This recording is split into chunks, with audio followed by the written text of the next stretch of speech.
के महेश बस्नेतलाई चाहिँ पक्राउ गर्नु नहुने? महेश बस्नेतलाई कानुन लाग्दैन कि महेश बस्नेतलाई लाग्ने कानुन छुट्टै हो भनिदिनु पर्यो? होइन, यदि भने नेपाली जनतालाई सबैलाई बराबर कानुन लाग्छ, त्यसैले गर्दा तत्काल पक्राउ गरेर महेश बस्नेतलाई अनुसन्धान गर्नुपर्छ। अर्को कुरा, धेरैजना पत्रकार लगायत हामी आफ्नै स्वयंको पनि हामी बाँच्न पाउने अधिकार हुन्छ कि हुँदैन यति भनिदिनुपर्छ। तपाईहरू एउटा पत्रकार बन्दै गर्दाखेरि महेश बस्नेतले बोल्ने भाषा त्यही हो, सधैँ ज्यान मार्ने धम्की दिने, गुण्डागर्दी चल्छ। अहिले पटक पटक यसो गरिरहेको अवस्थामा मैले साइबरलाई उजुरी गरेको छु। साइबर क्राइमले तत्काल यो मुद्दाबाट महेश बस्नेतलाई पक्राउ गर्नुपर्छ। आजको दिनमा प्रमाणको चाङमा टेकेर प्रहरीले अनुसन्धान चाहे दसैँ होस् चाहे तिहार होस् गर्छ। र अर्को कुरा भन्नुहोस्, घर परिवार रोइलो, मेरो परिवार थिएन, मेरा बाबुआमा थिएनन्, मेरा दाजुभाइहरू थिएनन्, मेरा इष्टमित्र थिएनन्। म एउटा छोरी मान्छेलाई मेरो घरमा लक गरेर एउटा लाउने कपडासम्म नदिएर सडकमा पुर्याउँदा 2 वर्षसम्म कति पीडा भएको थियो होला, त्यो बोध गर्न सकिन्छ। अर्को कुरा, घरबारविहीन भन्नुभयो, म त भएँ। धेरै आमाहरूको काख रितिएका छन्, धेरै श्रीमतीहरूको सिउँदो पुछिएका छन्। यति बेला रगतको टाटोहरू मेटिसकेको अवस्था छैन मानेश्वरमा। त्यो घर त फेरि बनाउला, यी अपराधीहरूले भ्रष्टाचार गरेका पैसा छन्, बनाउँछन् घर।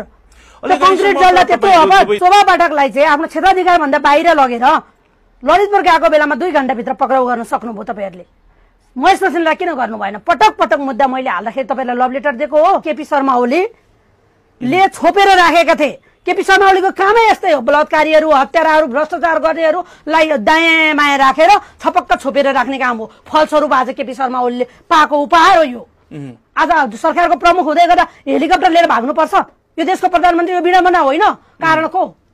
कारण यस्तै महेश बस्नेत जस्ता व्यक्तिलाई छोपेको कारणले हो। अझै पनि उहाँले कहाँसम्म पुग्नुहुन्छ उहाँहरू थाहा छैन, कति बिलिन हुनुहुन्छ, अझै च्यापिरहनु भएको छ। महेश बस्नेत जस्ता गलत पात्रहरूलाई बोकेको कारण आज केपी शर्मा ओली आफै भाग्न पर्ने अवस्था आएको छैन। मलाई चाहिँ विभिन्न रूपमा मेरो सामाजिक रूपमा चरित्र हत्या गर्ने गरेर एउटा महिला सडकमा गइसकेकी महिलालाई अझै पनि चरित्र हत्या हुने गरेर विभिन्न स्टाटसहरू र विभिन्न व्यक्तिहरूसँग जोडिँदै गर्दाखेरि चाहिँ मैले सहन सकिनँ।